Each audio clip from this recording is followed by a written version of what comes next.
올케가 꼭 봤으면 좋겠네요. 이런 거 해보는 게 처음이라 이렇게 하는 게 맞는 건지 모르겠네요. 하지만 꼭 해야 할 것 같아 글 좀 써봅니다.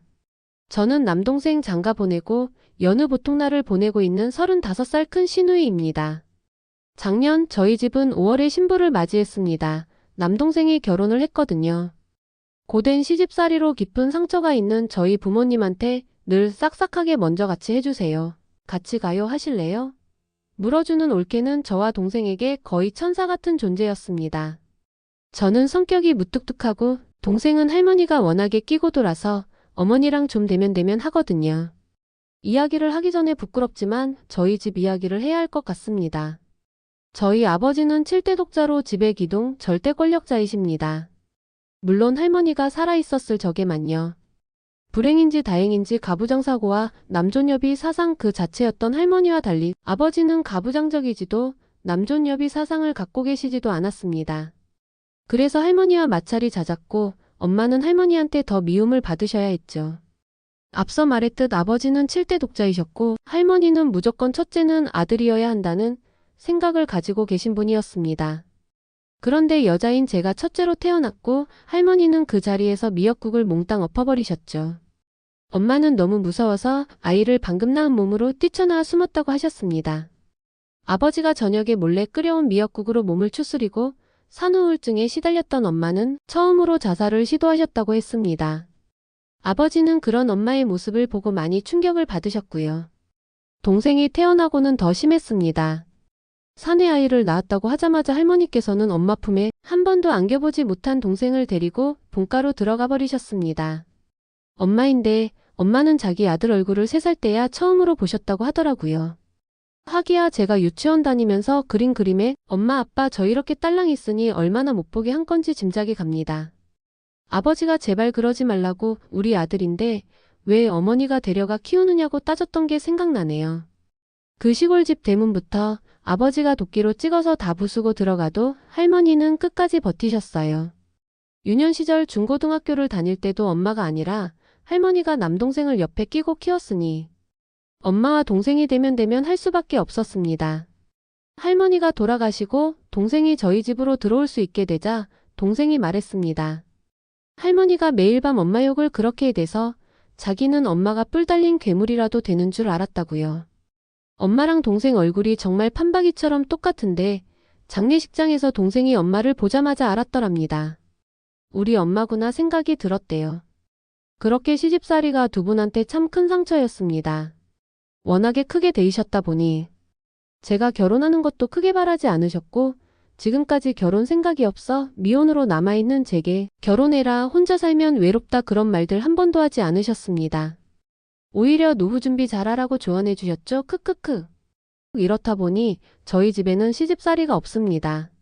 뭐 시누이 입에서 시집살이 없다고 말하는 게 웃기고 어이없다고 하시겠지만 부모님 두 분 다 여리신 분들이고 저런 일을 겪었는데 자기들이 어떻게 그러겠어요. 결혼식 끝나고 부모님 두 분이 두 사람 앞에 앉혀놓고 앞으로 이렇게 살아라 덕담한 것 빼고는 뭐라고 말 한마디 건넨 적 없다고 하시더라고요. 올케랑 술 한잔 하면서 올케가 말해주기에 부모님이 그렇게까지 조심스러워 하시는구나 생각했습니다. 올케는 그 이야기 듣고 자기가 더 살갑게 굴고 더 잘해야겠다고 생각했다길래 고맙고 기특해서 올케한테 선물도 했었네요. 지금 와서 돌아보니 다 가식이었는데 말이죠. 본격적으로 이 글을 쓰게 된 사건을 말해보자면 지난 3일 올케와 남동생에게 번갈아가며 급한 연락이 왔습니다. 신혼집 보일러가 터져서 온 집안이 물바다가 됐고 방이 냉골이라 애기랑 올케가 많이 불편하다고요. 엄마는 소식 듣자마자 올케 몸 추우면 안 된다고 많이 놀라셔서 급한 대로 제가 혼자 살고 있는 집으로 불렀습니다. 제가 혼자 사는 집이지만 좀 큰 집인데다가 아파트이다 보니 올케가 많이 놀라고 관심을 보이더라고요. 아이처럼 집 구경하면서 우아하길래 동생한테 돈을 좀 보태주고 아파트에 살게 해줄까 고민했습니다. 그만큼 전 올케한테 고마운 게 많았고 저희 집 귀염둥이였어요. 크크크크. 그렇게 며칠 같이 지내다 오늘이 됐네요. 즐거운 주말이지만 어김없이 회사에서 서류 검토만 해달라. 오케이 사인만 내달라 부탁을 하기에 급한 대로 휴대폰으로 검토를 하려고 했습니다. 어찌된 일인지 휴대폰으로는 안 열리고 집에 있는 컴퓨터는 고장난 지 오래여서 거실 한 구석탱이에서 충전되고 있는 올케 노트북을 좀 빌리려고 했어요. 남의 물건이니까 막 쓰면 안 된다는 생각에 올케한테 전화해서 사정을 설명하고 허락을 받았습니다. 올케가 흔쾌히 괜찮다고 비밀번호도 알려주기에 어디서 이렇게 착한 애가 우리 가족으로 나타났을까 감탄했죠. 노트북을 켜고 메일을 확인하기 위해 인터넷 클릭했는데 기본 사이트가 이네이트로 되어 있더라고요. 자동 로그인도 되어 있고 말이죠. 저희 집이 설을 안 지냅니다. 앞서 말했던 엄마가 겪었던 시집살이가 너무 심했어서 어차피 평상시에도 자주 만나는 거 힘들게 음식하고 그럴 필요 있냐고 하시길래 저랑 동생이랑 돈 모아서 부모님 해외여행 보내드리고 각자 하고 싶은 거 하고 삽니다. 설에 부모님은 여행 가시고 저녁에 올케랑 남동생이 술 한잔 하자고 하기에 자주 가는 술집으로 가니 올케랑 동생이랑 있더라고요. 술 좀 마시고 보다 보니까 올케가 휴대폰을 들고 내내 웃고 있더라고요. 뭐가 그렇게 즐겁냐고 뭐 재미있는 거라도 있냐고 물어보니 남동생이 몰라 맨날 저러고 있어 그러더라고요. 올케가 말하길 자기가 그냥 인터넷에 일상적인 글을 올리는데 반응이 꽤 좋아서 그거 보고 있었다고 그러더라고요. 궁금해서 그래. 어디에 올리는 건데? 가죽공예 하는 거 올리는 거야? 물어보니까 네이트라고 있어요. 하더니 그냥 웅얼거리고 말더라고요. 더 말하기 싫어하는 눈치인 것 같아 더 묻지 않고 그냥 그대로 끝냈습니다. 그리고 오늘 눈앞에 네이트를 두니까 궁금하더라고요. 처음 보는 것들이라 뭐 어떻게 하면 볼 수 있는 거지 한참 이것저것 누르다가 사연글을 발견하게 되었네요. 내가 쓴 글 보기가 있길래 눌러서 들어가 봤습니다. 목록이 쭉 뜨는데 제목이 가관이더군요. 억울합니다. 시누이가 누명을 씌웠네요. 이런 제목부터 못 배운 시부모 어떻게 하죠? 이런 제목도 있었습니다. 순간 올케가 썼다는 생각을 못하고 뭐야 뭐 이런 글이 있어 참 하고 눌러봤는데 올케랑 제가 나눴던 카톡 화면이 있고 자기가 아이 낳은 지 얼마 안 된 몸인데 시누이가 자기 백화점 쇼핑한다고 부른다. 보나마나 자기 짐꾼 시키려고 하는 모양인데 자기가 이렇게 살아야 하나 싶다. 뭐 이런 내용으로 써놨더라고요. 황당했습니다. 올케가 아이 낳기 전 필요한 물품을 준비하던 때에 아이 유모차가 없다길래 제가 좋은 거 해주고 싶어서 사용하는 건 올케니까 와서 산책도 할 겸 구경해라 내가 사주겠다. 원하는 디자인이 있을 거 아니냐 백화점으로 나와라 했습니다. 올케는 어머 안 그러셔도 되는데 우스갯 농담을 하면서 나왔고요. 그날 저랑 백화점에서 점심도 먹고 산책하니 올케가 그러더라고요. 이렇게 산책하니까 몸도 풀리는 것 같고 좋다고 좋은 유모차도 얻고 밥도 맛있는 거 먹고 애기도 좋아할 거라고요. 올케가 웃는 얼굴이 예쁜데 그날은 더 예뻐 보여서 얼마나 뿌듯했는데 카톡 보자마자 심장이 막 아프게 뛰더라고요. 참 악의적으로 편집도 해놨습니다. 제가 뭐해? 오늘 안 바쁘면 백화점으로 좀 나올 수 있나? 애기 유모차 없다며 내가 예쁜 걸로 하나 뽑아준다. 이렇게 보냈다고 치면 올케한테는 오늘 아무 일 없긴 한데 뭘 그런 걸 다 사준다고 하셔요. 사준다고 하심져야 감사하죠. 요즘 배가 많이 차오르니까 하루가 달라요. 이렇게 왔거든요. 근데 캡처에는 애기 유모차 없다며 내가 예쁜 걸로 하나 뽑아준다 이 말이랑 올케가 보낸 뭘 그런 걸 다 사준다고 하셔요 이 멘트가 안 보이고 백화점으로 나와라 하는 시누이 배가 차서 하루하루가 달라 나가기 곤란한 올케가 되어 있더라고요. 사람이 이렇게 악의적으로 일을 꾸밀 수도 있구나 하는 생각이 들었습니다. 갑자기 눈물이 막 나길래 이걸 어떻게 하나 얘가 왜 이런 글을 썼나 내가 부른 게 문제였나 고민이 많았습니다. 엄마가 말씀하시길 원래 시집은 좋은 걸 해줘도 부담스럽고 나쁜 걸 해줘도 부담스러운 게 시집이라 더 참견하면 안 되고 더 설치면 안 된다고 하셨거든요. 제가 너무 설쳤나 생각이 들더라고요. 올케한테 뭐라고 물어봐야 하나 고민하고 있었는데 도저히 용서할 수 없는 글이 있었습니다. 못 배운 시부모 어떻게 하냐고 고민이라고 적은 글이었죠. 올케가 지난 11월 초 부모님을 모시고 대만에 다녀왔습니다. 올케가 한 번 모시고 싶다고 그러면서 처음부터 끝까지 다 올케 돈이 나갔고 당시 올케는 만삭이었습니다. 예정일이 1월 중순 말쯤. 온 가족이 너무 무리하는 여행 아니냐고 안 가도 괜찮다고 했는데 자기도 추워서 어디 따뜻한 나라에 가고 싶었던 참이라고 그러면서 부모님을 모시고 다녀왔어요. 너무 고맙고 미안해서 제가 올케한테 200만 원 이체했습니다.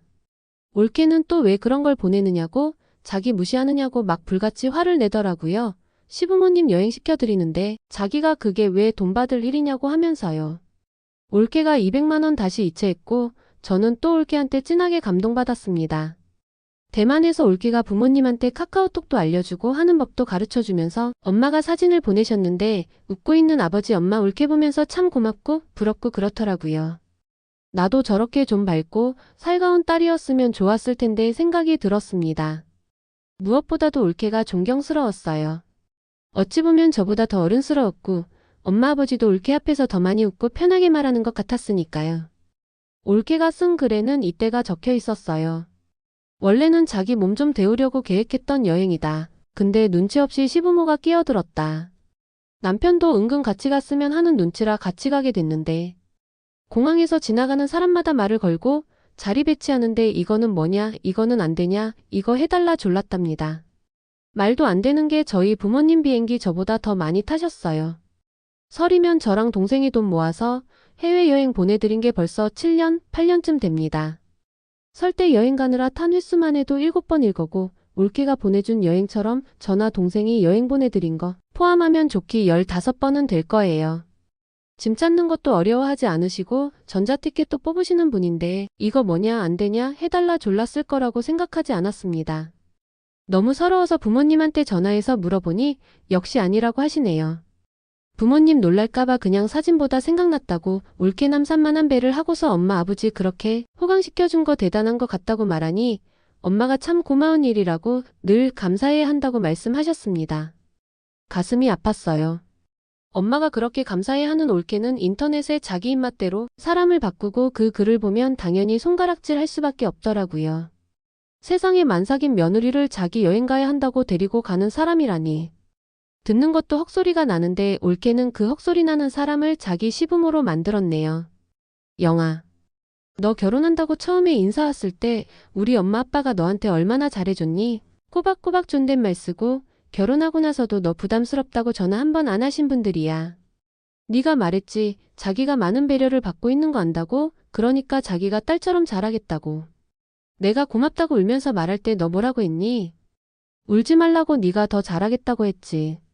나는 내가 너무너무 잘해줘서 감사하다고 생각한 사람이었어. 내가 올케지만 행복하게 웃는 모습 보고 싶어서 동생이랑 얘기해서 아파트 살 돈 모으고 있었다.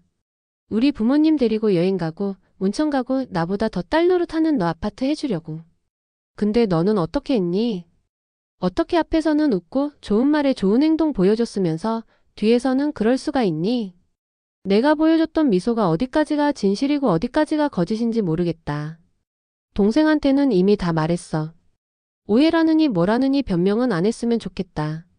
내가 동생한테 티내지 말라고 했는데 동생은 너랑 이혼하고 싶다고 난리야. 욕을 할 거면 차라리 나나 네 남편을 욕하지 왜 우리 부모님 욕을 그렇게 살벌하게 해놨니? 동생이 부모님한테 얼마나 죄송한 마음으로 지내는지 너가 제일 잘 알잖아? 내가 이걸 언제쯤 보게 될지 모르겠지만 너도 똑같은 기분 알길 바라. 내가 그렇게 신나게 써제낀 글이 널 아주 망가뜨릴 거야. 너 이런 거 보는 거 좋아하니까 어쩌면 이것도 금방 볼지도 모르겠다. 금방 봤으면 금방 본 것도 다 벗고 봐놓고 모른 척하면 그것도 다 벗는 거야. 솔직히 너한테 정말 실망했고 지금은 화가 많이 난다. 네 아이디로 이 글 적으려다 네가 지우면 그만이니까 내가 이렇게 가입까지 해서 글 적어. 나는 절대 이 글 안 지울 거야. 꼭 연락해 주길 바랄게.